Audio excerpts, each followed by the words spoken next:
What is up everyone, Timothy here, aka FCFan21, and this is the first week of Forza's Metronome Battle, or Forza's Metronome League, the FML, and I am here to show you all the games that have been played in week 1.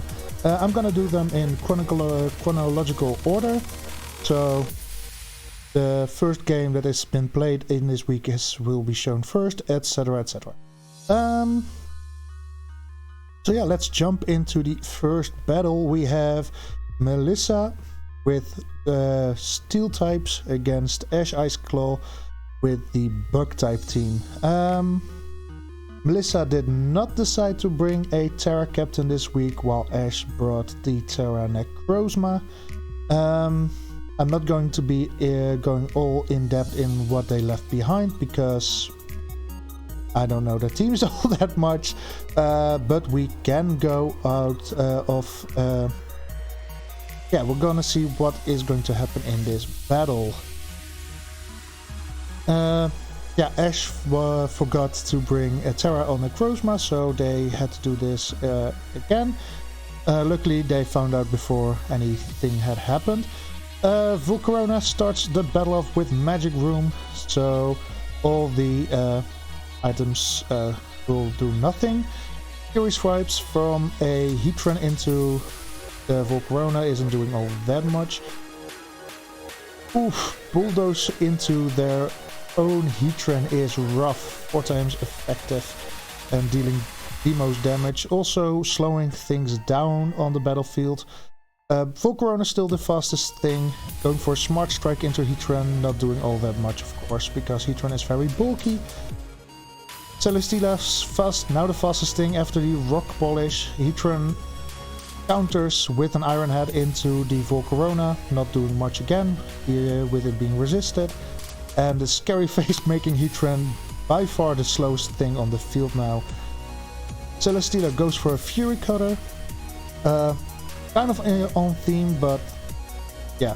Ooh, big Amber from doing big damage into the Heatran, so kinda surprising that did that much. A Tri-Attack won't be doing all that much.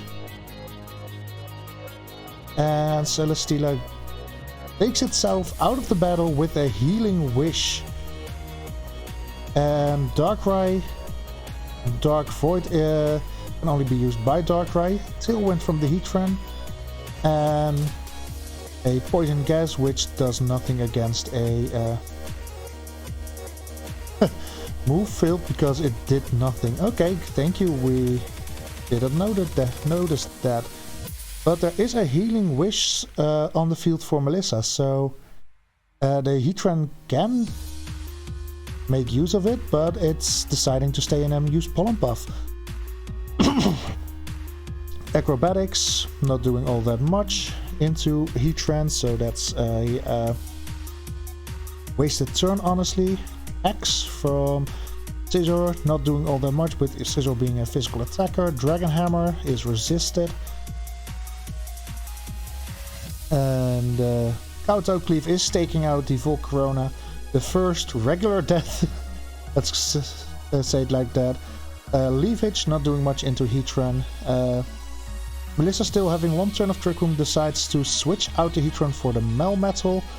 Burkrosma, nice nickname, comes in, and the Skill Shot went into the Charjabug, but it missed. And the Spatial Rant and Poison Sting don't do all that much damage into the Scizor, as it still has at least half its health. Heatran comes in, takes the Healing Wish, so Melissa in the end decided to make use of that Healing Wish from the Celesteela, not letting it die in vain. A Safeguard is set up, which is great because no para or burns on Melissa's side of the field now. Heatran Stomping Tantrum is resisted now. Necrozma is a Bug type, so not doing all that much damage. Necrozma goes for the Spirit Shackle. Heatran, being full health, takes it pretty well, honestly. And the Pedal Dance from Melmetal still does 10% into the Charger Bug, so that's decent. Assuming Charger Bug, of course, is running Eviolite, boosting their defenses. The Parabolic Charge isn't dealing all that much damage to everything, but it takes the Heatran back to full health, making it more of a nuisance than it already is for Ash. The Tachyon Cutter is dealing decent damage into Melmetal, as it is more of a physical attacker. And the Pedal Dance fails because choice item lock, I guess. Toxic Spikes from the of the Charger Bug is not gonna do much into a Steel type team for sure. The Crozma goes for the Mega Drain on the Heatran, not dealing much damage as it is quadruple resisted. The Round from Melmetal deals some decent damage into the Charger Bug. Muddy Water hits the Heatran for 50%, does not get the accuracy drop, so that's a big save for Melissa for sure. Heatran's Speed Swap with, I thought, the Charger Bug, and ooh, the first miss of an OHKO move this season with Guillotine. Drill Run.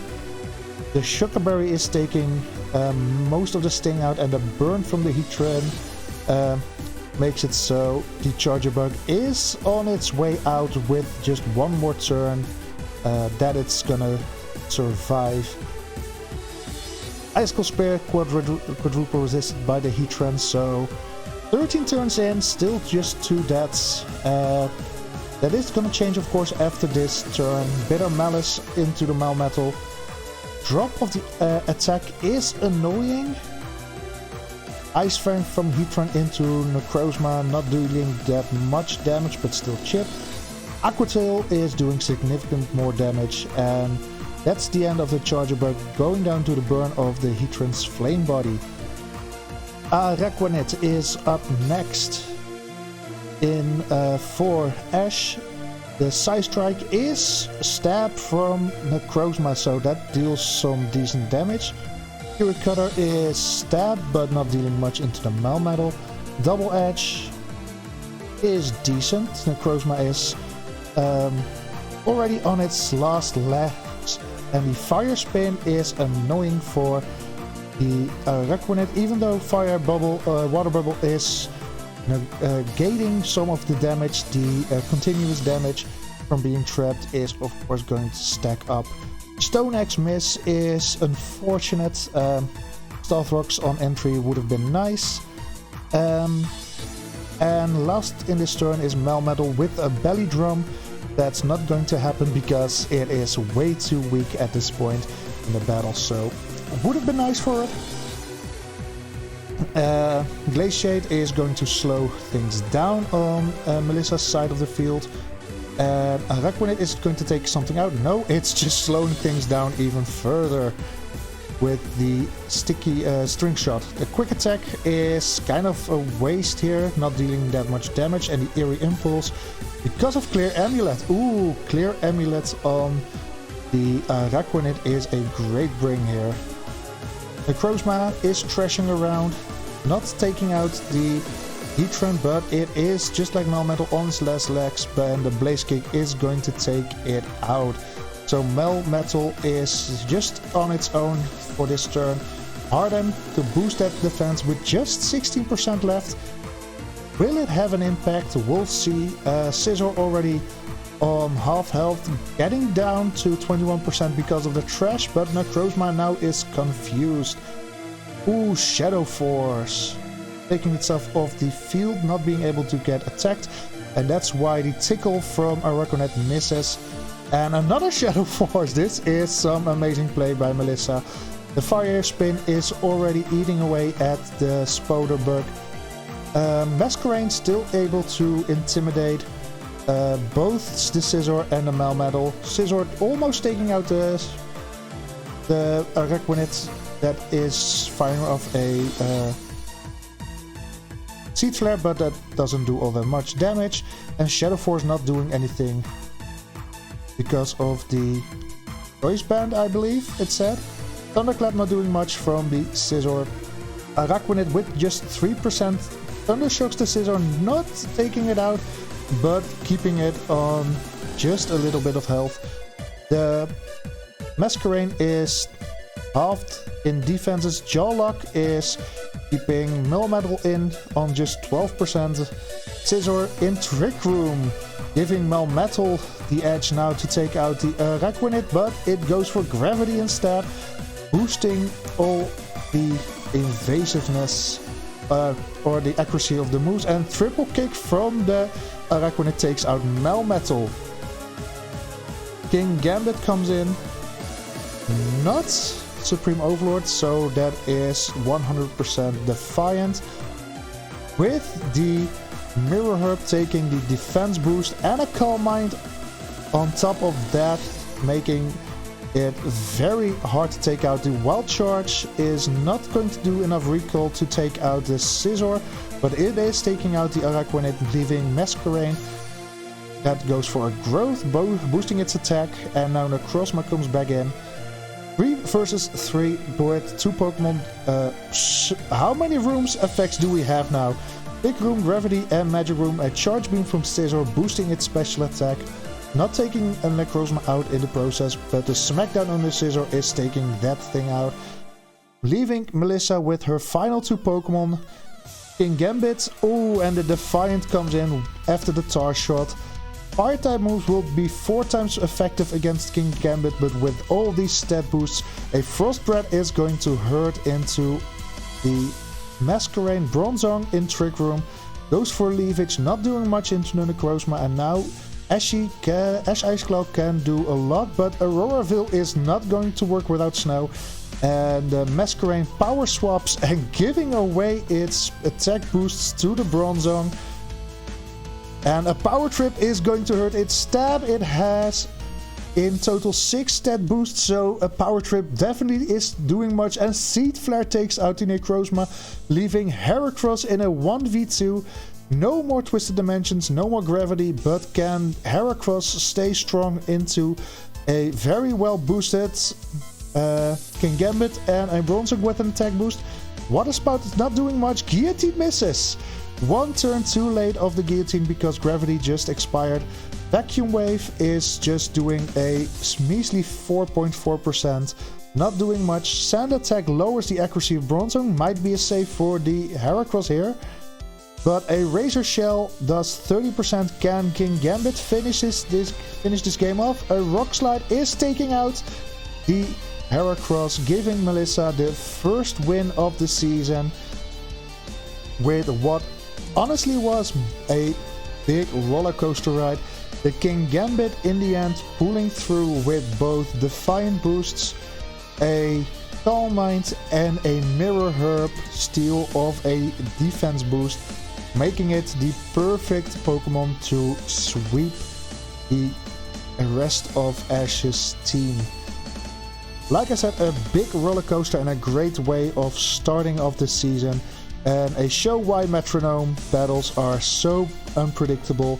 Ash was in the lead at some point, but Melissa is pulling through. So that was the first game of 8. Next up we have Steve Guy with his Dark types against Weasley and his Ground typings. Again, not going to say much about what they left behind because I don't know the teams.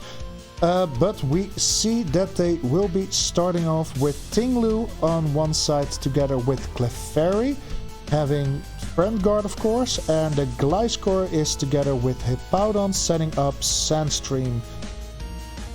Tinglu lowering at special attacks stat of the opponent, and Gliscor starts us off with a low sweep.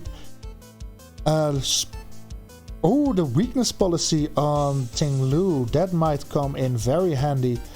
And a Gyro Ball just doing 3%, even with a crit, not doing much. And Friend Guard is weakening everything. Gigaton Hammer from the Clefairy not doing all that much as it is not very offensive. And Thunderclap wouldn't have done anything on its own, but with it being a move that does damage before another Pokemon attacks, yeah. It doesn't work. Intimidate from the in switching Overquill, and Softbolt from Gliscor, like that thing isn't going to be bulky enough. A Swagger on the Nidoking, boosting its attack but confusing it. And that leaves just a Gliscor to attack the next turn. Drain Punch, again, healing itself while already toxic healing its poison healing itself. A Confuse on the Nidoking and a Roost on the Overquill, not healing all that much but still staying healthy. Leaf Blade almost doing half health on the Nidoking, and it seems like Weasley is trying to make things as hard to kill as possible. The Toxic is big on the Tinglu, very bulky, and with the doubled attack and special attack it is going to be able to do much damage normally if it doesn't pull moves like Gust. And Gliscor is already almost back at full HP. A Aqua Jet is doing 5%. Like I said, this Tinglu is very bulky. Nidoking for setting up grassy terrain. Again, keeping things healthy. And the guard split is not doing all that much, I think. Tinglu goes for a Thunder Shock into the ground type trainer, so that's going to be not the smartest move of the Tinglu. That is slowly whittling away due to toxic damage. Hippowdon comes in to reset the Sandstorm, and Nidoking Malignant Chaining the Tinglu. That is already poisoned, so not much to gain from that. Hyper Voice Clefairy deals some damage, but not all that much, honestly. And the Sleep Powder onto the Nidoking. It already had hit itself a couple of times because of confusion, and now it won't be able to attack because of at least one mandatory turn of sleep. Overquill intimidates both Nidoking and Hippowdon. With Nidoking sleeping and Hippowdon going for a pound, not much damage coming out of Weasley's team.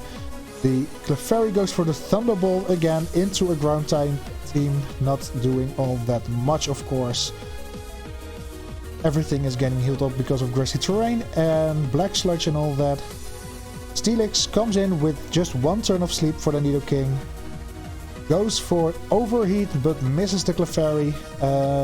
Depending on the item, we know that's what the item is. It is Black Sludge.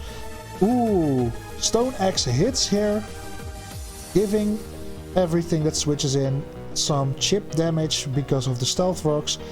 The Crab Hammer does 20%, which is a nice chip into the Nidoking, but it heals most off because of both the grassy terrain and the Black Sludge. Flail not doing much with it on half health. Pickle Beam into a Steel type is not doing all that much damage as well. The Fairy rounds up the turn with Mega Kick, but gets poisoned in return because of Poison Point Nidoking. Bulldoze. The Shuka Berry is making sure the Overquill doesn't take too much damage, but the Nidoking is. But again, the damage is also half because of grassy terrain. Nidoking switches out for the Gliscor, takes 12% that it's gonna heal back with Poison Heal. The Overquill goes for a Victory Dance, boosting its attack and defense while getting neutral speed again after that Bulldoze.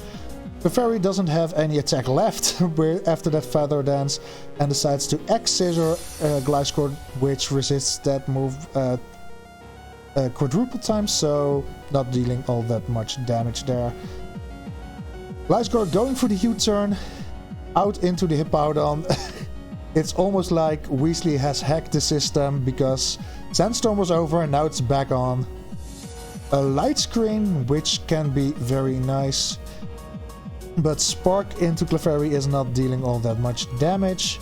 Clefairy itself goes for the Fusion Flare, dealing quite a bit of damage, honestly, to the Steelix. But so far this is a very slow-paced game.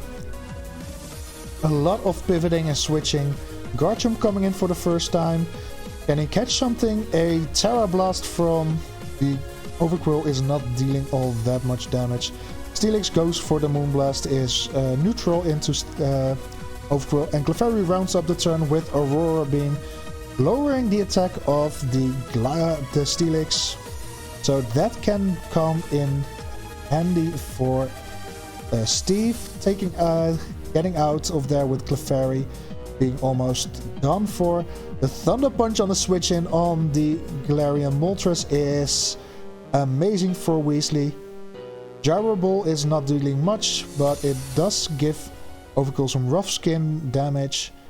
Retaliate is not doing much, and with that, things are looking bleaker by the moment for Steve, honestly. Fissure misses the Overquill, so that's something going for Steve. Aerial Ace, after the rough skin damage, does more damage to the Moltres than it does to the Garchomp. Ooh, but a burn of the Sandsear Storm on the Garchomp is big. Psychic Noise is not doing anything to the Galarian Moltres because of its dark typing, and in this 2v2 I think Steve looks a bit better, but the Heatwave is barely taking out the Moltres. That is going to retaliate with a double team. Not going to be able to live the Sandstorm after this. A triple kick is going to take out the Overquill if it's hitting multiple times. And it is. Ooh. Overquill taking more damage from that triple kick than the Garchomp, and Strength Sap heals up the Steelix. This turn couldn't have gone any worse for Steve. Only thing going for him is the fact that Sandstorm subsided, so Moltres lives another turn, but Hippowdon comes in, and that leaves Moltres here just waiting to be taken out by the Sandstorm. Draining Kiss misses after the evasion boost, so that's something. Moltres is going to end here on a Meteor Beam charge, but it will never be able to fire it off because of the weather. Garchomp going down to the burn is at least something going for Steve. Seismitoad comes in and Clefairy comes in. Clefairy having just 2 turns because of the poison left on this field. We start off with Grimmsnarl going for a poison jab, resisted by the Seismitoad, of course. Seismitoad itself goes for the high horsepower, dealing more damage, and the poison touch activates. That's very annoying again for Steve. Ice Beam barely takes out the Nidoking, but it lives on just 4%, healing itself back with Black Sludge to 10%. And Clefairy, due to poison and Sandstorm, goes down. Everything besides the low kicks is poisoned, and a Meteor Mash is not going to save the Grimmsnarl here. Nidoking going for the Fury Swipes, not dealing that much damage, but again hitting 5 times, heals up to 25%, and that's great chip into the Grimmsnarl. Wonder Room activates, twisting attack and defense. Mortal Spin not going to poison the Nidoking, but it is poisoning the Seismitoad, so that is something for Steve that only can enjoy his Grimmsnarl for one more turn. If it didn't Leech Life saving it here, taking out the Seismitoad in the process. Weather Ball taking it almost out, but the Poison and Sandstorm are going to save it. Teleporting from the Tinglu resets the toxic turns, but it has to come in now. And Gliscor comes back in. The question now is, who is going to take, how many Pokemon can Steve take out before it goes down?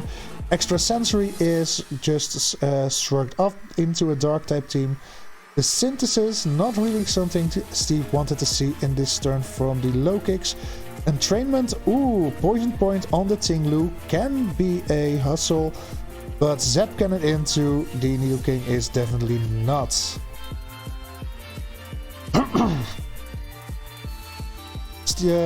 Weasley deciding to go out in the attack. No more Sandstorm turns. Horn Attack is not doing much, just like the Flash Cannon from the low kicks.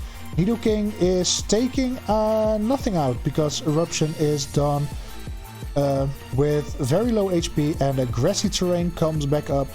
So maybe Tinglu can stay around for just a little bit longer. yeah, without the grassy terrain, it would have had another turn, but Bleak Wind is almost taking it out. This is definitely the last turn of Tinglu. Mach Punch is not dealing much damage, and the Poison Point as a insult to injury.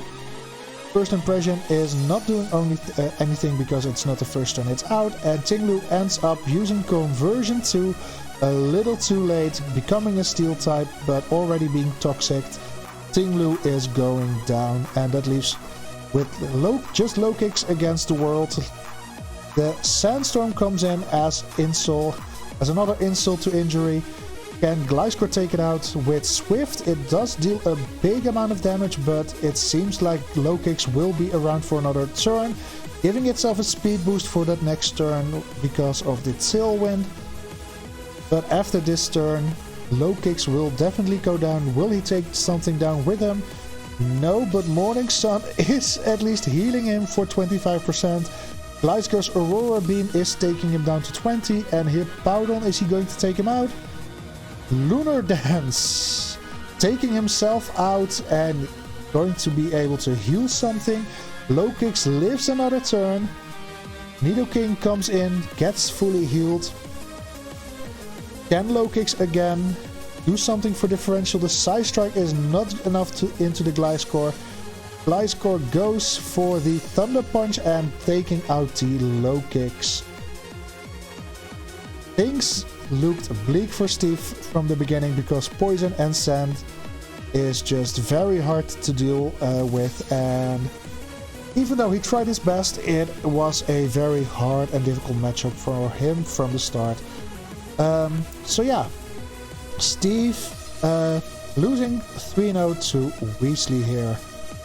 Going to our third game, we have the Electric type trainer Milk Chocolate, coach of the Crimson Yveltals, taking on the Fairy type trainer Venus. Again, not going to be able to say much about the teams, so let's just have a look at how this battle is going. Venus starts off with Klefki besides Mimikyu, or next to Mimikyu, and Magnezone and Electabuzz start off for Milk.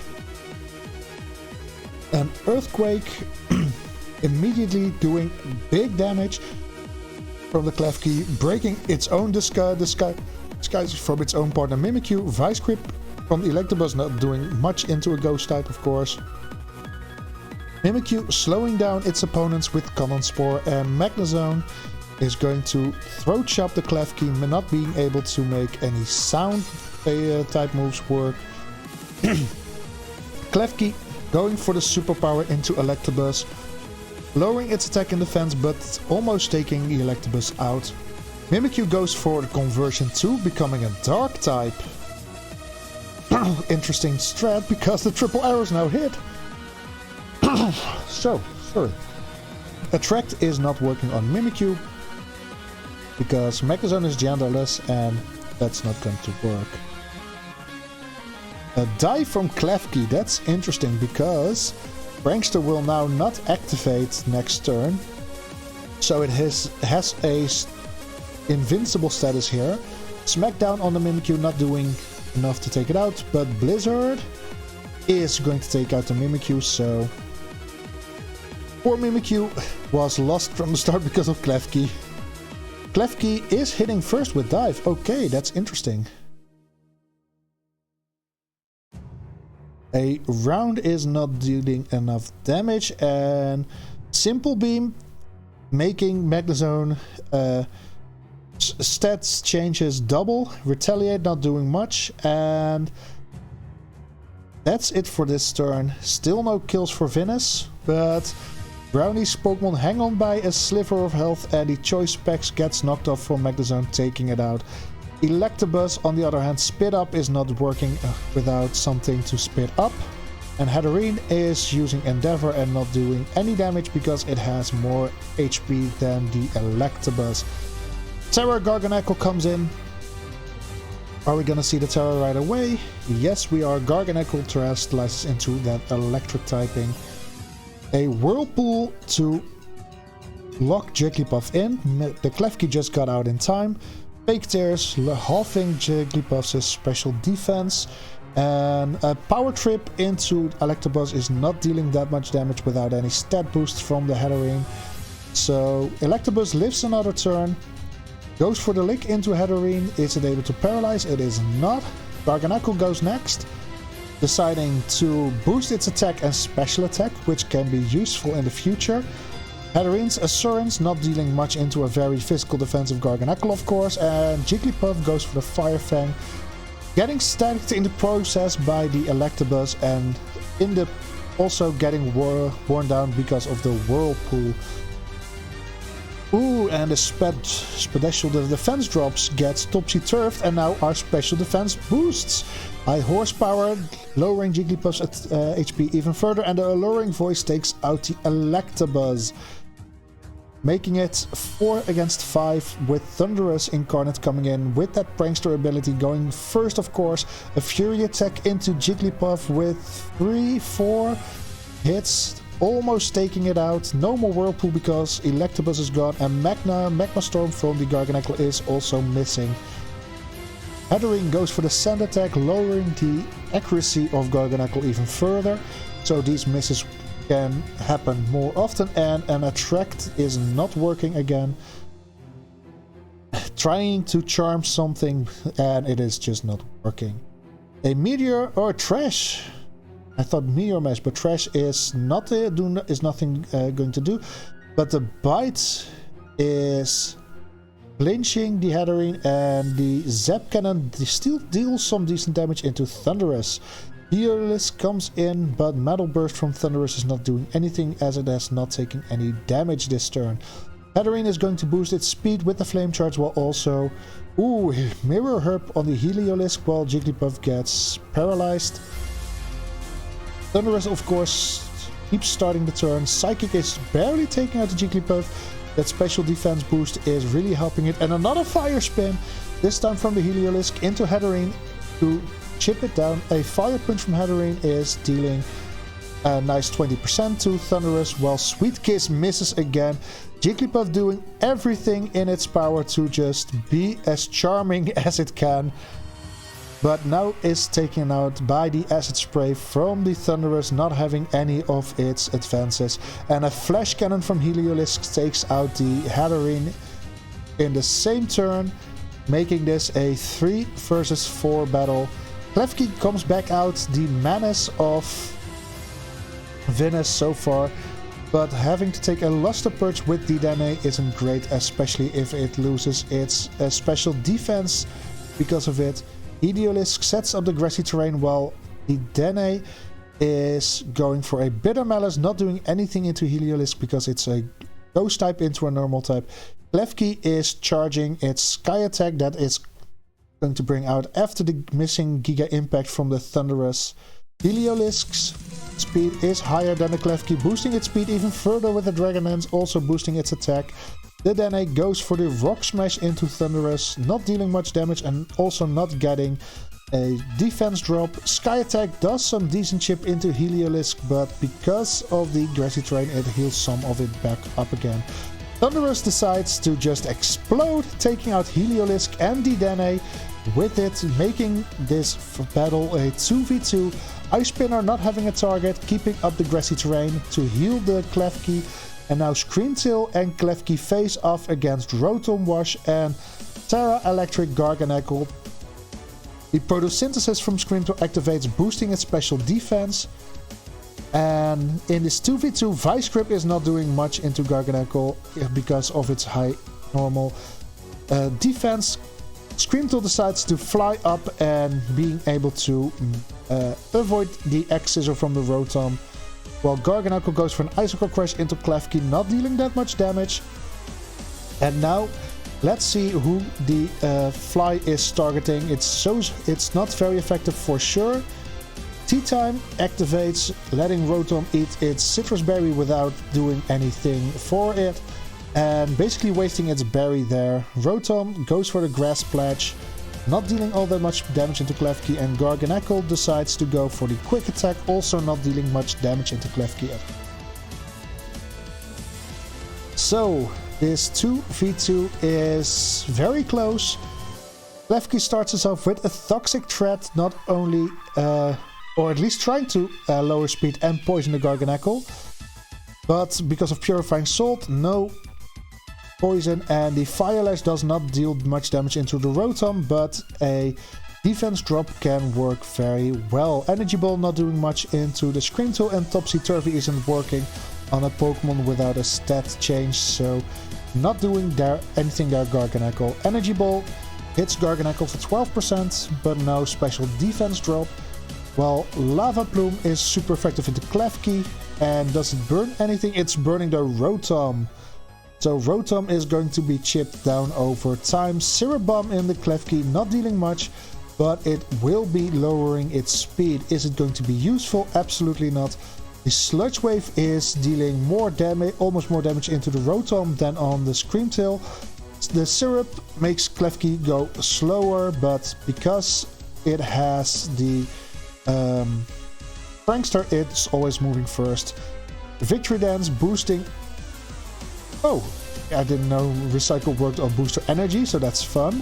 Force Bomb not doing much after the Victory Dance boost for the defense, and Garganacle goes for Triple Axle, dealing 20% to the Scream Tail, so that is a decent turn for the Garganacle here. The speed of the Klefki is dropping every turn for at least one more turn. Dragon Breath not dealing that much damage into Rotom, but it is chip again. Rock Wrecker misses the Garganacle, which would have taken it pretty well, I guess. And the Seed Flare is not lowering the special defense of Klefki, so it is lucky there. It does get paralyzed by the Stun Spore from Garganacle. And so far, I think Venus is looking a bit better with that boosted Klefki, having an attack and defense boost, not caring much for the speed drops, of course. Scream Tail goes for the Play Rough, lowering Rotom to 22% and giving it just a couple more turns. The Play Nice is lowering the attack of the Scream Tail. And Garganacle goes for the Ingrain, making it so it cannot switch out, which it cannot do already, and healing itself with 6%, I believe. The Pound is enough to take out the Rotom, making Garganacle face off against Klefki and Scream Tail in the 2v2, and Dark Pulse is dealing some damage, but a Heavy Slam does do more to the Klefki. Klefki is still on just 31%, but a Blood Moon is making it so Garganacle goes into the yellow. And Reflect type from the Scream Tail gives making it an electric type as well. Guillotine misses. We have seen some Oko moves so far this week, but none of them are hitting. Shift Gear boosting its attack and speed again. So Klefki's attack is now doubled. Aerial Ace into an electric type is not dealing much damage, and Garganacle goes for the Bleak Windstorm, missing. Oh no, not dealing much damage into both. The Ingrain makes it so Garganacle goes back into the green.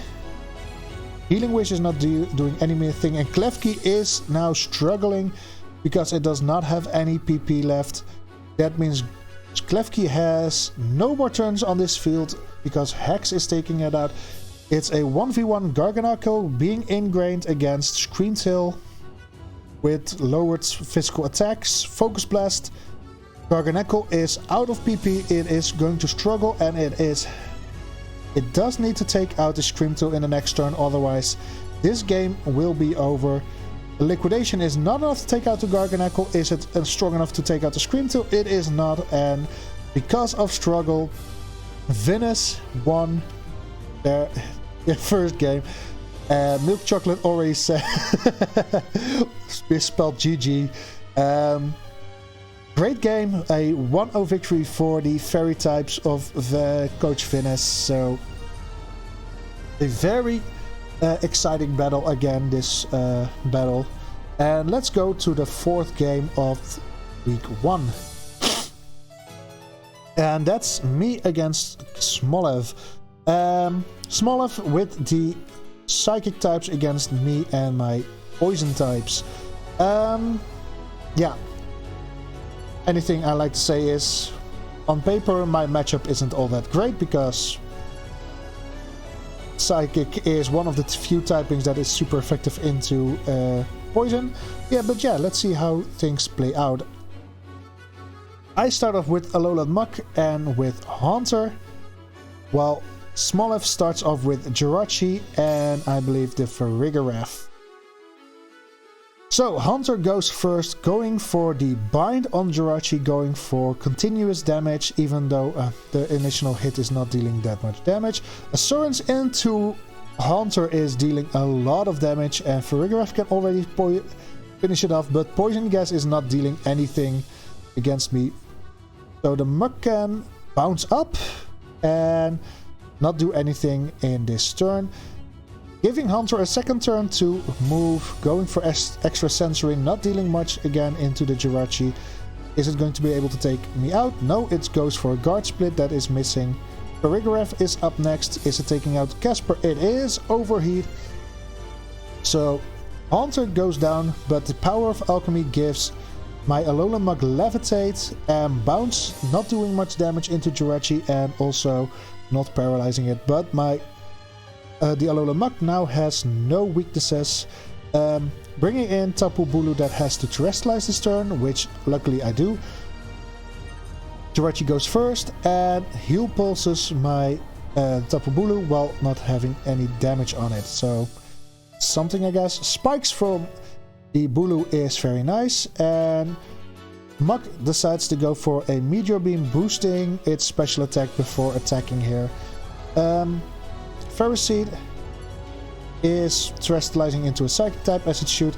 Mudshot is not doing anything into Muk because of the Levitate, so already my tech is working. The Hex does some great damage into Ferroseed, and the Jirachi takes some damage from the Meteor Beam. Vice Grip is critting my Tapu Bulu, but not dealing that much damage in all honesty. So things are working out, but SmackDown just is like, nope, your Levitate is not working anymore. Mean Look on the Jirachi, so it can no longer escape, and the Magical Leaf is not dealing much damage into Jirachi. Things all of a sudden don't look all that great into me again, and a Revelation Dance into Holy Cow is for some reason super effective. Oh, it's because it's a Psychic type into a Poison type, of course. Jirachi decides to heal itself with Soft Bolt. Next up, Tapu Bulu decides to go for a Drain Punch, resisted by the Ferroseed, and with Iron Barbs it is dealing more damage than it heals. The Guard Swap from the Alolan Muk is not doing much with Jirachi, and Ferroseed decides to just blow up and say no more, and pulling the score level with a 5v5 now. The Farigiraf comes in, and Jirachi decides to lower the accuracy of my Alolan Muk. The Mega Punch deals big damage from the Tapu Bulu. From this I can say for sure certain it is Choice Bandit, so it does big damage. Revelation Dance into the Farigiraf is decent. Too bad Dark type is not the primary type of the Muk, otherwise Farigiraf would have been done.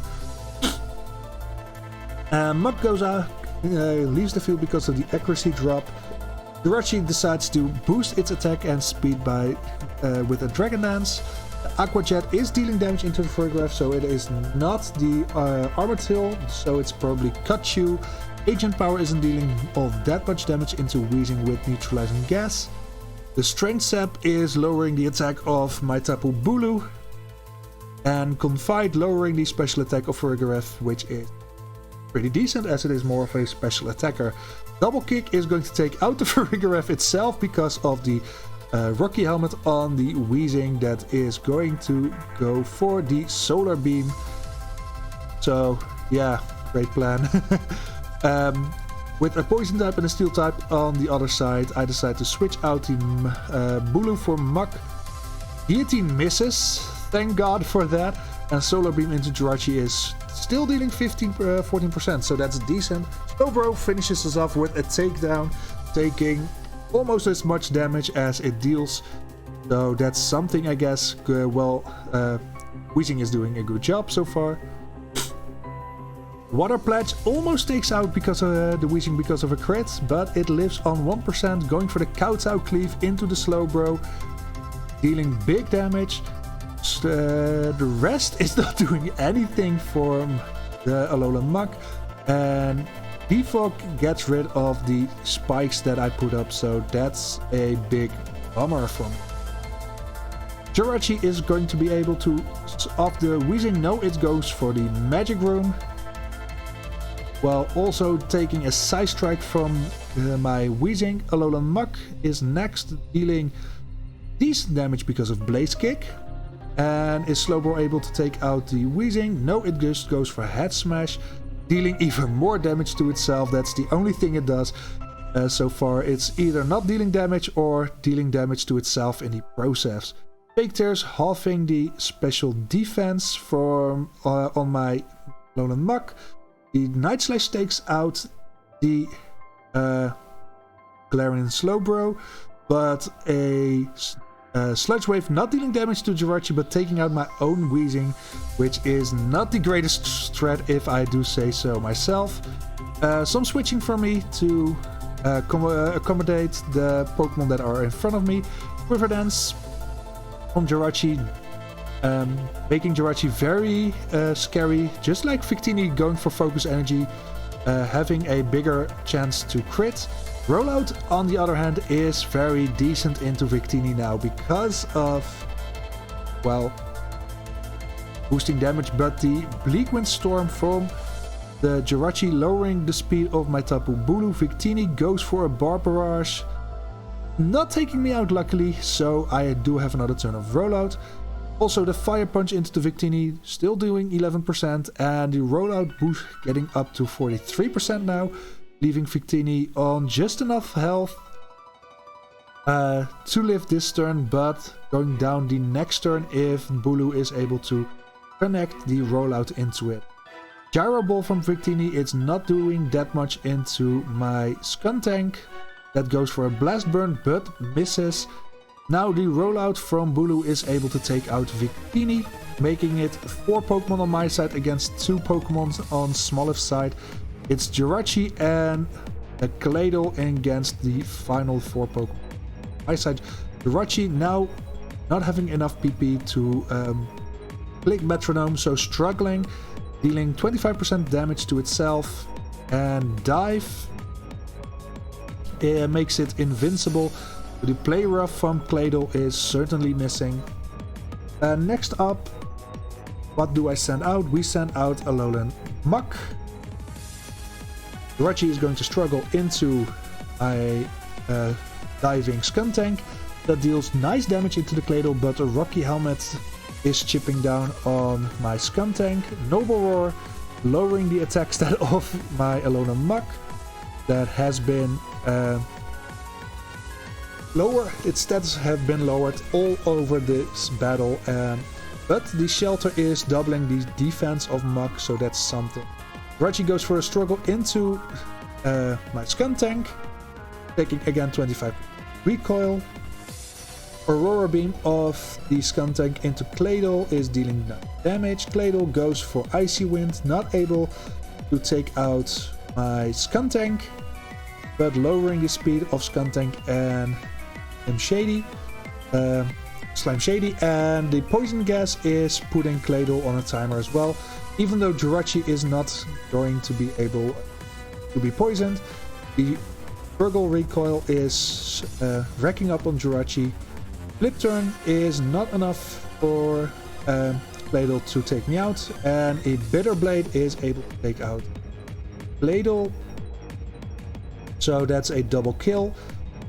Stench is taken over because of the power of Alchemy, and Temper Flare is enough to take out Jirachi. Grafaiai does not have to hit the battlefield. We're gonna end this on a 2-0 victory for me, which is great. Grafaiai didn't have to hit the field in the end, so looks kind of weird for a 2-0 victory, but we do take those. Starting off this season with a victories always. So yeah, that's my game against Smolov. Leaving us at the halfway point of this video, I guess. Next up we have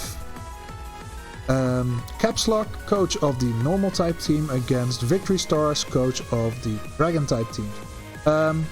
This isn't really interesting. Players already talked it over during the battle, so yeah. Quick commentator sip, so my voice will hold on for the rest of this video.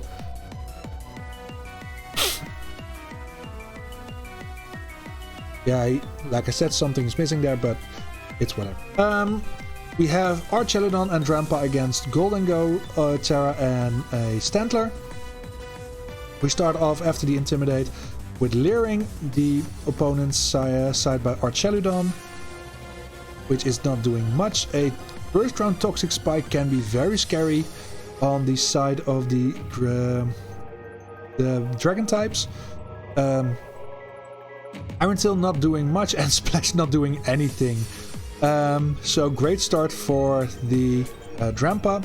Another Intimidate, so the attack stat is already halved. Last Respects not doing anything against normal typings. A Spark is not doing much, but it does paralyze the Drampa, so it's not moving at all this battle. A Solar Beam charge for the Archeludon might be nice because its attack is already halved, so hitting on the special side seems best. Leech Life not doing much, but activates stamina again, doubling the defense of Archeludon. Muddy Water, finally some damage, and both Pokemon get an accuracy drop. Solar Beam, no switches from Caps Lock, deals 22.5. Flare Blitz not doing much, but again activating stamina. And a Minimize. Ooh. So Outland is not hitting everything, but it is also very hard to hit now because of that accuracy boost. Crush Claw lowering the defense of the Golden Go. That goes for Malignant Chain and missing because of that accuracy drop. The Power Whip is connecting but is 4 times resisted, so stamina again activates, making Archeludon very hard to take down on the physical side. And the Acid Armor again on the Acid Armor on the Drampa makes it also hard to take out on the physical side. Drain Pulse not doing much into the Audino. And Stoutland's Gust is missing because of its accuracy drop. Leaves Drampa this turn with Magnetic Flux, but it's not doing anything. And move failed because it did nothing. Thank you again to this game. A rest on the Archeludon, healing it back up, making it even harder to hit or get down. A para on the Drampa makes it so no damage was dealt this turn. Doom Desire is in the air though. Electro Ball boosting the defense of Archeludon even further. A Power Split is not doing much here, and Metronome Twister is dealing decent damage onto Caps Lock's side by Victory Stars. Another mandatory sleep turn for Archeludon, which attack is taken out very much by the Golden Go with Memento, while Audino seems very hard to take out now with the Aqua Ring. And Doom Desire does deal some decent damage into Drampa, but it's still above half health. Intimidate, Archeludon almost has no way of dealing damage anymore. But the Lumina Crash, even though it's just doing 8%, halves the special defense of Stoutland. That is going for a coil, boosting its attack, defense and accuracy. The Audino goes for Stomping Tantrum, not dealing any damage at all. This Archeludon is an unmovable boulder that is right now it is very hard to take down, but on the other hand it can do any damage. An Oko move is the only way for it to deal damage, but It has to hit, and it missed. Infernal Parade missing the Grandpa in attack order again, not dealing that much damage. Grandpa goes for the liquidation, but with its attack stats being at -3, it's not dealing much damage, and Rocky Helmet did more damage to it. Archeludon goes for the Toxic Threat, giving a poison status to the Audino.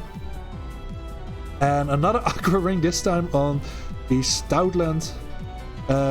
Caps Lock is being able to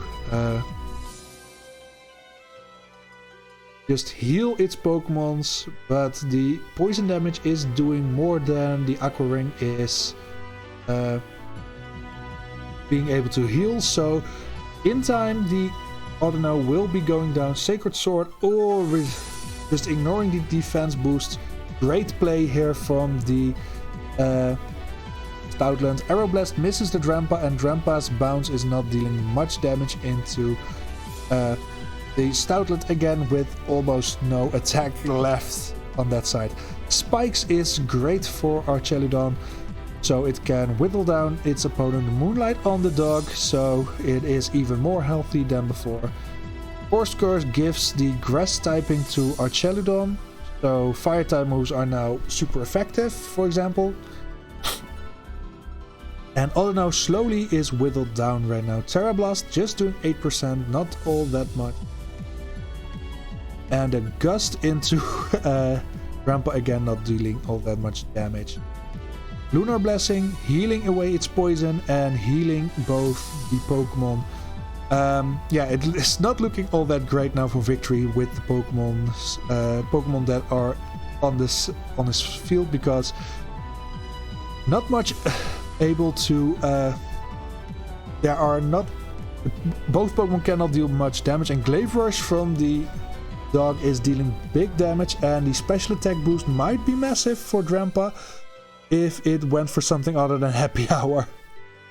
Scorching Sands deals neutral damage now because of the grass typing, but both Archeludon and Drampa are on its last legs. The Reflect typing making the Archeludon a normal type, so Incinerate is not doing much. But the Leppa Berry is burnt off, and now it means the Archeludon only has 2 more Metronomes to go before going for Struggles. And Struggle is not hitting hard, and it is hitting itself harder by a lot. Ingrained, so it cannot switch out anymore. And Floral Healing is very nice for the Drampa. That goes for Grass Knot, but dealing more damage in return because of the Rocky Helmet. The Grass Knot into Drampa is dealing some decent damage, honestly. And this is going to be the final move the Archeludon is going to make before Struggling Present, not dealing much damage. So now the Archeludon, after this Flash Cannon, is going to go down because of Struggle. Shadow Punch not doing anything. And Audino is able to get a Barb Rush up, but no poison into Drampa, so that was the big thing that could have helped. Here is the struggle from Archeludon, 4%, and it lives after the Rocky Helmet, but the recoil is taking it out. So the first kill, death on this side of Victory Stars. Blast Burn, not doing enough into Drampa. Smog into the Outland is poisoning it, so that's very nice for the Drampa, but it goes down to Dragon Claw here. And with the toxic spikes up on the side of the field of Victory Stars, things are looking not all that great. Because even though the Dragon doesn't get poisoned, the Blood Moon Ursaluna is Bone Rush into Outland is dealing some decent damage. And with the recharge turn, it's now the Bear's turn. Bitterblade not dealing much, it's more of a special attacker. And Audino goes for Baby Doll Eyes, lowering the attack stat of the Blood Moon Bear even further. And poison is starting to rack up for both the Stoutland and the Ursaluna Blood Moon. Magical Leaf not doing much into the dragon. Muddy Water is able to take out the Stoutland. So we are back at the 4 against 4 battle. Dive from Audino makes it impossible to hit in the next turn, even though it's not going to deal much damage because of both Pokemon are dragon types. Intimidate from the Stoutland that has to take a low sweep, just dealing 19% damage but lowering the speed stat, making Ursaluna go first, and the skill shot is missing. It would have been a stab skill shot because of the Terra. Fire Lash not dealing much damage but lowering the defense of Ursaluna Blood Moon. Dive comes out into, like I said, the Hydreigon not dealing all that much damage. Well, the poison damage on Ursaluna Blood Moon is starting to rack up. Stone Axe, sorry, dealing some nice damage and putting up Stealth Rocks. Flamethrower dealing some decent damage into Audino. Stab Tackle, while Audino goes for a struggle.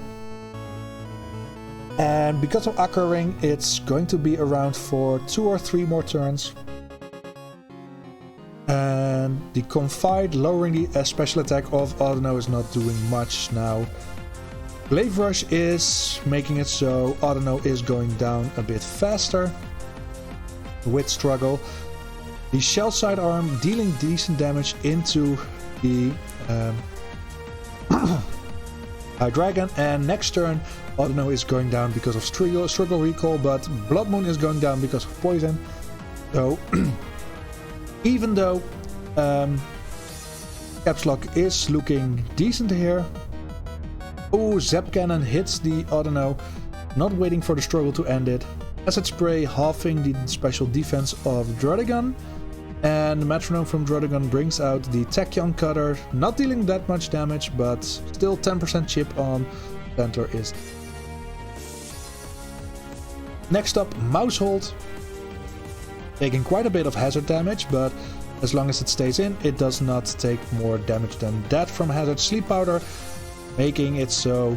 Ooh, Rock Cracker great from the Mousehold, but because of Sleep Powder, the Stantler is not moving anytime soon. Spark from Druddigon, doing 22% and paralyzing the Mousehold. If Victory Stars can keep this up, things are looking great, but Play Rough, it misses the Sleeping Stantler. And next up, the Flying Press, super effective and takes out the Stantler. Now it's a 3v2 and Mousehold must recharge, so it's now Mousehold and Terrapagos with both having taken hazard damage. This can get interesting. Tailwind, doubling the speed on the side of Victory Stars. Druddigon extra sensory, not dealing much, but Mousehold is getting chipped down. The Roar into something that has already moved. And Paralyze on the Mousehold. So with the leftovers on the Terrapagos, first impression, it does work because it's the first move Dragapult can make. Turtle goes for Aqua Jet, not dealing much damage. After the switch, Druddigon is not doing much, and so after the paralyzed turn of the Mousehold, it's now back to the Dragapult. Grass not doing much into the Turtle. Druddigon goes for the Aqua Ring, negating some of the poison damage, which is nice. Sand Tomb on the Dragapult is going to wear it down with the poison as well. And again, no movement from the Mousehold because of the paralysis.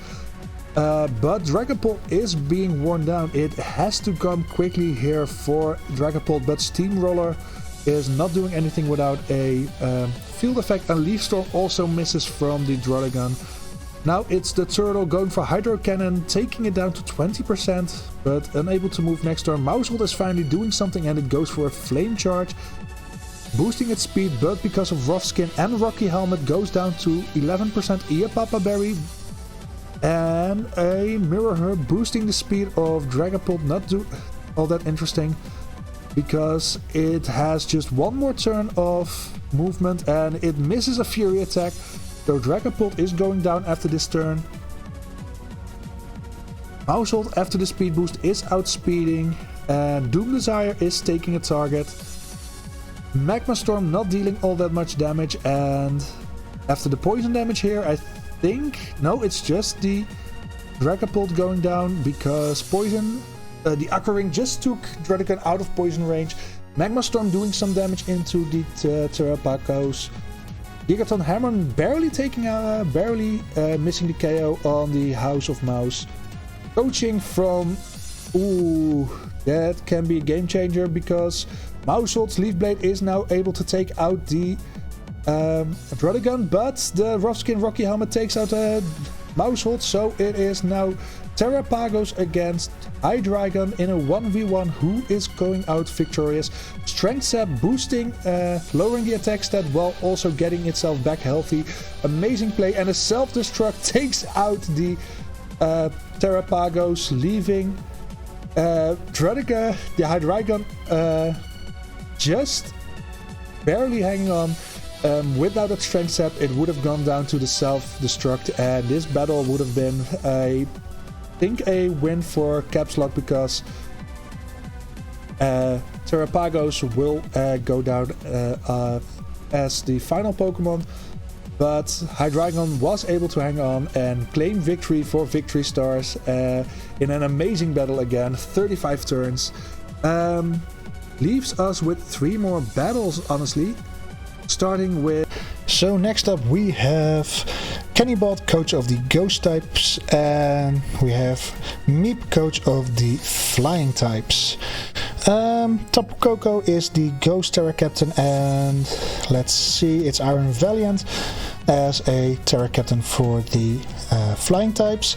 So let's see what happens in this battle. First up we have Iron Valiant together with Landorus Incarnate against Basculegion together with Sableye. Sableye, of course, going first with that prankster ability of her. It's going for a Perish Song and immediately put everything on a counter. Not really the best thing to do in the first turn because it forces switches. A Ivy Coach after a coaching boost, almost taking out the Basculegion. But if Basculegion have to think, if you are not going to take me out, I will do it myself with the Memento, lowering the attack of the Landorus Incarnate. Spectre comes in after the kill, as well as a double switch from Meep, switching out Corviknight and a Mandibuzz.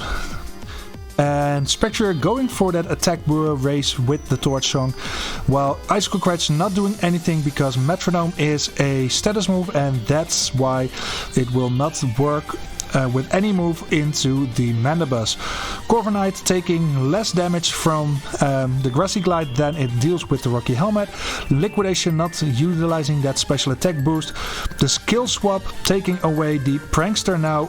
Sableye is able to hit the Mandibuzz and Surf, not dealing all that much damage. Sableye has to switch out anyway because of the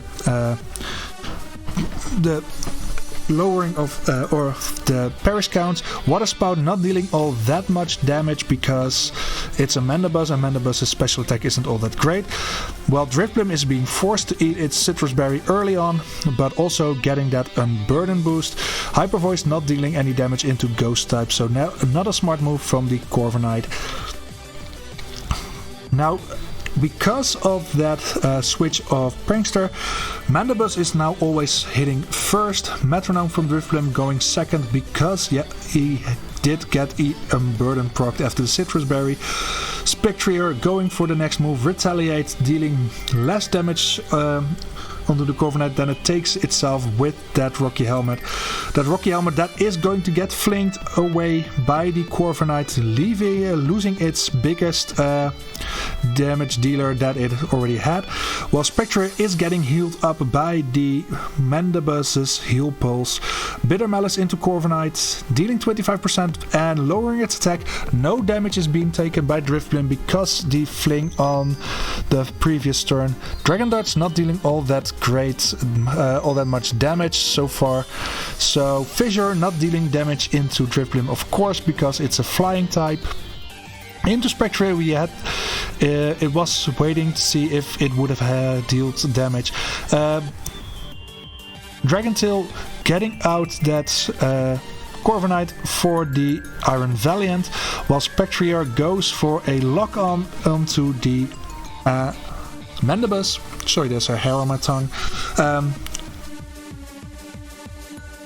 Round not dealing any damage, of course, and Driftblim going second because it is quite fast. Eerie Spell not dealing any damage because it's a psychic type move.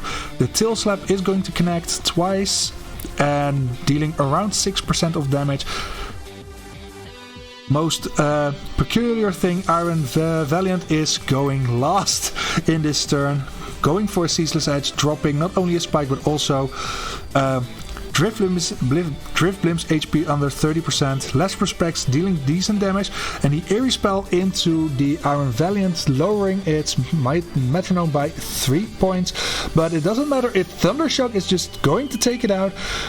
Iron Valiant, of course, not all that defensive, so a Thundershock is with super effective damage is enough to take it out. Metronome from the Mandibus Draining Kiss is not dealing all that much damage. Driftblim next up, swaggering the Salamence, boosting its attack but also dealing a lot of damage, just like this Volt Switch from +2, but it is losing that +2 because they switch out. And the Salamence hurting itself in confusion with one more of those. It will take itself out because it did 26% of damage, so it switches out back out into the Corviknight. Tapu Koko going for the Terrestrialization because it is mandatory. Dragon Hammer into Driftblim, dealing decent damage, leaving it with just 13% of HP, but a Bitter Blade is going to heal that back up to 16. Tapu Koko is next, going for a Powder Snow, dealing super effective damage, but still not all that much into these defensive Pokemon that are Mandibus and Corviknight. Mandibus's Dark Pulse is enough to take out the Driftblim, so Meep can take the lead once again, and Ceaseless Edge missing from the Tapu Koko. Not all that big on the spike because of the spikes, but it is damage missed on the Corviknight. Spectre comes back in and with a False Swipe going into that slot, not taking any damage. Tapu Koko is next, going for the Stone Edge and dealing massive damage, 64%, leaving the Mandibus which was 26%, and Corviknight is being taken out by a Thunder from the Spectrier, getting that Grenade boost again, going to +1. And Meep is telling Kenny to stop getting all these electric type moves that are super effective into his team. Stomping Tantrum, on the other hand, is just dealing no damage. And another Lunar Dance, and that takes Tapu Koko out. That's a second Pokemon on this side of Kenny that is taking itself out of the game. Lunar Dance is going to heal back up the Sableye, but still takes that 12% damage because of the spikes. And the bulk up from the Mandibus is only making it harder to take out. An Earthquake only dealing damage into its own Spectrier, just 18% because Sableye's attack stat isn't all that great. But Spectrier with the Aqua Cutter just doing 5% into the Mandibus. And that being a very unfortunate turn for Kenny. The Hex from the Galarian Articuno is not dealing all that much damage because of the shared Dark typing. Mach Punch from the Mandibus not doing anything into a Ghost type. The Fire Lash is lowering the defense from the Galarian Articuno, but also raises it because of competitive. Electroshot from Spectrier, ready to take aim at any of these flying type Pokemon. But a Brave Bird is enough to take it out before it can hit that electric shot, the electro shot. And now a 4 against 2 for Meep's favor with a +2 special attack. Galarian Articuno. Rock Throw is not doing anything against Sableye because it is a dark type. But on the other hand, Vacuum Wave also not dealing any damage into a dark type Pokemon, just like Psybeam. Dark typing very big in this turn. Gengar getting its special defense halved by Fake Tears is massive because it cannot switch out to get rid of those lowerings. And a Power Trip again into a dark type from a Prankster Pokemon, not doing any damage. The Aqua Cutter into Articuno is dealing some damage, but not all that much. Gengar going for the Circle Throw, getting that Articuno out, denying Meep a turn of Metronome and also getting rid of those stat boosts from the competitive. But Galarian Articuno comes back in for the the Mandibuzz. Last Resort not activating for the Sableye because for reasons. A lowering voice from the Gengar into the Landorus is decent, but the Sableye is losing its Prankster ability because of entrainment, getting the Sheer Force, so it will be able to get boosted. A big eruption from max HP, full HP. Gengar is dealing very big damage, especially into the Landorus. And both Pokemon on the side of Meep are now pretty low on HP. The Phantom Force, so Sableye is gone, and whatever the Solar Blade is going to hit, it is not dealing much damage at all into Gengar. That hits a Focus Blast into Articuno, getting the special defense drop, but also boosting its special attack. The Solar Blade into Gengar just doing 18%, but Cursed Body, making it so the Galarian Articuno wouldn't be able to use Metronome in the next turn if it wasn't going down to the Phantom Force from the Sableye. And now it's a 3 against 2. The Salamence comes back out with just 25%, having to take an Echoed Voice, going down to 13%. And it is up next to hit a Charge Beam into Gengar, getting that special attack boost. But Cursed Body is making it so it cannot use Metronome again.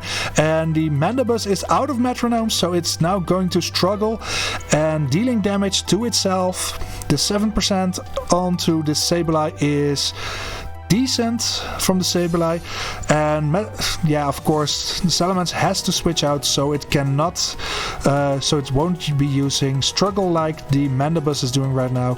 Dealing 14% into the gang, but taking 25% itself is pretty big, and the Waterfall is barely not taking out the Landorus, so both the Landorus and Mandibuzz are on the nomination to go down this turn. The Mighty Cleave is enough to take down the Mandibuzz, leaving it a 2v2, and Kenny is throwing it back. The Water Pulse is dealing big damage into Sableye, but Sableye here with the Roar getting rid of that special attack boost, and both Meep and Kenny are now down to their final two Pokemon, but Meep clearly in the disadvantage with this little HP, 3 and 13%, but both his Pokemon are now allowed to go for a Body Slam that is not dealing any damage to a Ghost type, and Salamence is going for the Revelation Dance, taking the Sableye down to 11%, but Sableye is still able to move and get a Thunderbolt off into the Salamence, taking it out, and now it is Landorus Incarnate against both Gengar and Sableye. Gengar still being at relatively full health, and the Vine Whip is enough to close the deal for Kenny, giving him a 2-0 victory over Meep in their first game, leaving us with just 2 more games now. So, with 2 more games to go, we have Bonier, the Fire-type coach, against Nudgy Hunter, the Fighting-type coach. I know that Bonier has the Ogerpon as its Terra Captain, while Nudgy doesn't bring there, so we go to slow speed and let's see what happens in this battle. We see a Volcanion starts together with Chiyu against Annihilate and the Medicham. Beats of Ruin activates, lowering the special defense, and Chi-Yu goes first with a Meteor Mash, trying to boost its attack while also doing 25% to the Medicham. Annihilate goes for the Fury Swipes, hitting twice, hitting thrice, hitting 4 times and 5 times, dealing massive damage to Chi-Yu. Medicham goes for a Zap Cannon into the Chi-Yu, paralyzing it in the process and putting it below 25%. Crabhammer Stab from the Volcanion, but does not do all that much into Annihilate. Just like the reversal here, doesn't do all that much and taking Rocky Helmet damage. Megahorn misses, and that leaves Volcanion in turn 2 with the only move to go, Sky Attack. Chi-Yu decides to not move because of the paralysis. Lucario comes in to possibly tank the Sky Attack, but it goes into Medicham, taking it out cleanly after it used Kowtow Cleave to almost take out Chi-Yu. Foul Play on Lucario only does 20%, plus it activates Justified, which is amazing for Nudgy, of course. Lucario moves first with a Bubble Beam, healing Volcanion because of Water Absorb. Annihilate goes next, going for the ally switch, and that way he throws Lucario under the bus to tank the Zen Headbutt that it takes neutrally. Chi-Yu regains speed because of agility and now is neutral, but still with paralysis you have a 25% chance not to move. Lucario is missing the Stone Edge on Volcanion, unfortunately for him. Fairy Wind will take out the Chi-Yu though, so Volcanion with the final attack of turn 5 goes for the Lava Plume, taking out Lucario and putting Annihilate down to 29%. Step Volcanion, Step Lava Plume is of course great. Fighting Mudsdale, it is its Terra Captain, of course. I completely blanked out on that one, that's on me. Dark Pulse from Annihilate into Volcanion, not doing much. Scorching Sands into Mudsdale, only boosting its stamina, but with Mirror Herb, Cerulege is getting that defense boost as well. Draining Kiss taking out Annihilate with super effective damage, but also healing Volcanion up back to full. Mudsdale goes for the Arm Thrust, hitting it twice, and that's just for the better because Mudsdale took more damage than it did because of the Rocky Helmet. Rock Blast into Mudsdale is a blessing because it's not super effective, it's not very effective damage, but also boosting that defense with its stamina. Triple Arrows into Breloom, lowering its defense while also doing 28% chance. Oh, and the flinch is big on the Breloom. Well, Mudsdale charges up its special defense and Breloom activates its Toxic Orb. But because of that, Venoshock is doing double damage. Can Volcanion do something with that low HP? No, it is just setting up the Misty Terrain. A little bit too late. Power Whip from Breloom is not doing much into Cerulege with that defense boost and it being resisted. Esper Ring into it, boosting the speed of Mudsdale that is looking scarier by the turn with every boost that it has. Cerulege going for the Smog into Breloom. 12% is still decent chip damage. Breloom going for the Arrow Blast into Volcanion. It's coming from a low special attack, so it's not doing much. Stomping Tantrum on the other hand is putting Breloom very low to just 7%. Mudsdale going for Judgment, but it being a normal type move, it means Cerulege is not taking any damage because of an immunity. The Chloroblast does do a lot of damage into the Cerulege, but leaves Breloom just with 6%. The Wrap into Volcanion, but also means Rocky Helmet is taking down the Breloom, and Drain Punch boosting again that defense to +4. But it doesn't look all that good for Nudgy, even though his Mudsdale is already boosted up pretty highly. It's just the Mudsdale and the Decidueye into Cerulege, and Volcanion that already has 4 kills on its name. The Gust is 4 times effective against the Decidueye, so taking it down to half health already with just a not hard hitting move. And again, the Arm Thrust is going to take out the Mudsdale because of the Rocky Helmet. Very unfortunate for Nudgy Hamter. And now Decidueye against the world. Sacred Fire is 4 times resisted by Volcanion, and Dynamic Punch is not enough to take it down, and because of the Mist Terrain it does not get confused. Floral Healing, very nice from Volcanion, just trying to play with his food. Another Sacred Fire, I believe that is twice in a row from the Decidueye. Normally it's a great move to have, but into a fire type team nothing gets burned, so the Play Rough is not enough to take it out, but a physical hit from the Decidueye into Volcanion will end it. It goes for Take Heart, boosting its special attack and special defense, but because of the earlier recycle, Cerulean is also getting that. But it is too low to set up a substitute, so Volcanion is next, and Thunder Punch is enough to claim a 5-0 victory. Volcanion getting 6 kills, mainly because of that useful Rocky Helmet of its, and that means Bonnier starts off with a 5-0 victory. Only one game left, and that is the average person coach of the water type team against the ice type trainer Maki. I see no Terra Captain on the side of Najee Hemter, and of course the Tornadus Incarnate as the Terra Captain for the ice types. Putting it on slow, and the final game of week 1 starts off with Vaporeon again, and the Wartortle staring down the face of Abomasnow, and Arctozolt going for that weather setup, and Pelipper switches in immediately, so denying Arctozolt its Slush Rush. Still it outspeeds Wartortle and going into a slam into Pelipper, dealing some damage. Just like Facade, it is dealing a little bit of damage, but not all that much. Pelipper is holding on very well, while Wartortle sets up a victory dance, boosting its attack, defense and speed. Aurora's its second snow warning, so that means Arctozolt is moving first again. Terrain Pulse is not dealing all that much damage because there's no terrain, and Wartortle goes next with a Side Strike into Aurora's, not dealing all that much damage. Ooh, and a big Inferno incoming from the Pelipper, burning the Arctozolt with only the 50% chance of hitting. Average is very lucky there, of course. Arctozolt, being burned, goes for the Chloroblast, deals more damage to itself than it does to the Tentacruel.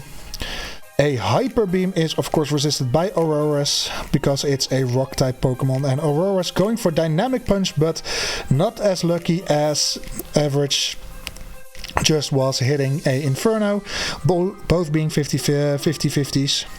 Rock Throw from Arctozolt not doing much because burned, and Wartortle is boosted in defense. Incinerate is enough to take down the Arctozolt, and Aurora's does not have a berry, so that does not get incinerated. Goes for the Play Rough into Tentacruel, and dealing 70% because of a critical hit.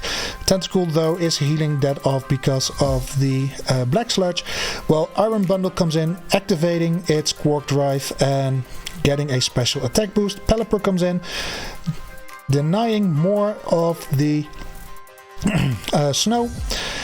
Thunderfang does deal decent damage, but not as much as Explosion deals to the Tentacruel, taking itself out of the game with a big bang. The Ice Punch from Aurora's goes into Pelipper, and it freezes the Pelipper. Things are looking bleak now for Average. Abomasnow comes back in, resetting the snow.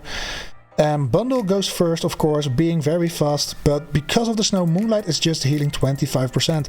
Pelipper stays frozen, not doing much, and Wartortle is next, using Hurricane into Abomasnow and getting the confusion with 30%, of course. Another lucky turn there for Average. Not that I am biased or anything, but looking at the odds, you can say they are pretty lucky there. Heal Bell chimed, but it failed. Nothing is currently statused right now. An Aurora Beam into Iron Bundle is quadruple resisted, so not dealing all that much damage. Another explosion! Iron Bundle dealing a lot of damage to War Turtle and Vaporeon. Auroras as a rock type doesn't take that much damage, just like from the scratch from Vaporeon. But a second explosion in this game. Terrain Pulse not doing much into Vaporeon. And lastly, War Turtle goes for its moves with Stuffed Cheeks, but doesn't do anything because it does not have a berry. Next up, Tornadus, the Terra Captain for Maki, comes in, terrestrializes into an Ice type, and goes for Frost Breath.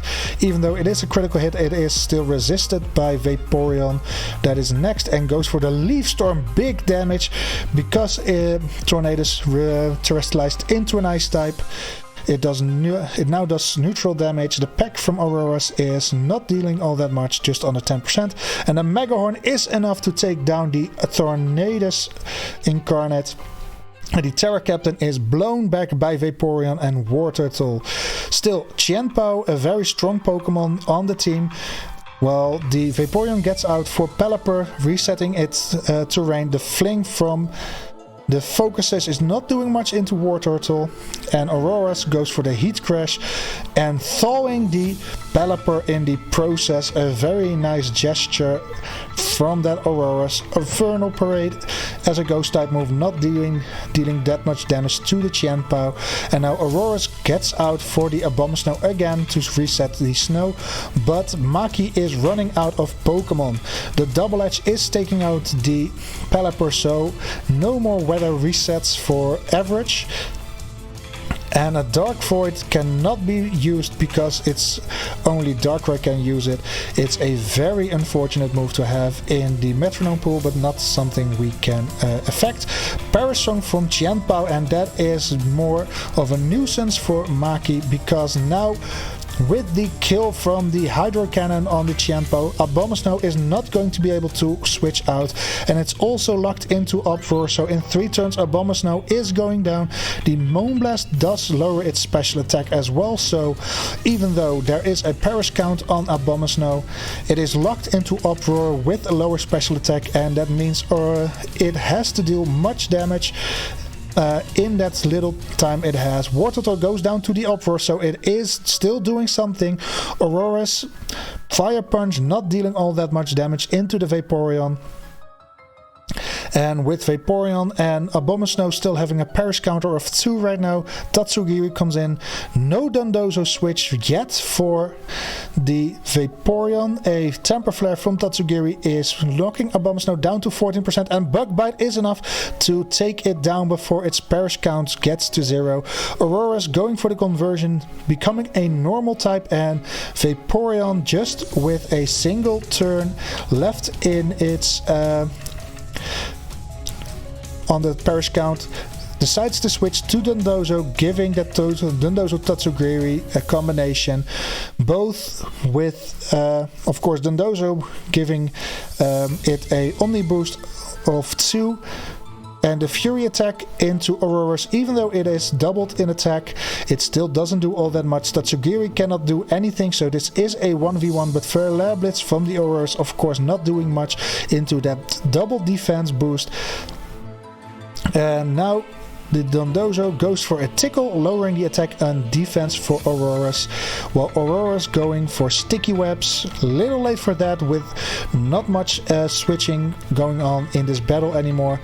And Dondozo taking itself, but also the Auroras out with a self-destruct, leaving nothing left for Maki and giving the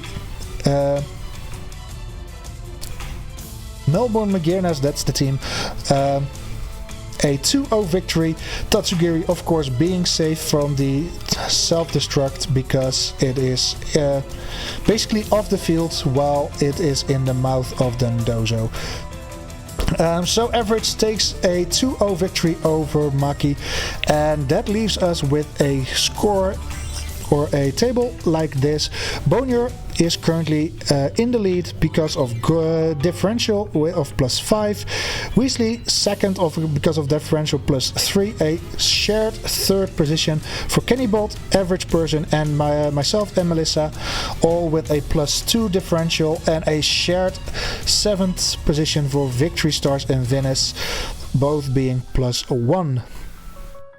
Yeah, of course that leaves the people that lost their week 1 in the bottom half of the table.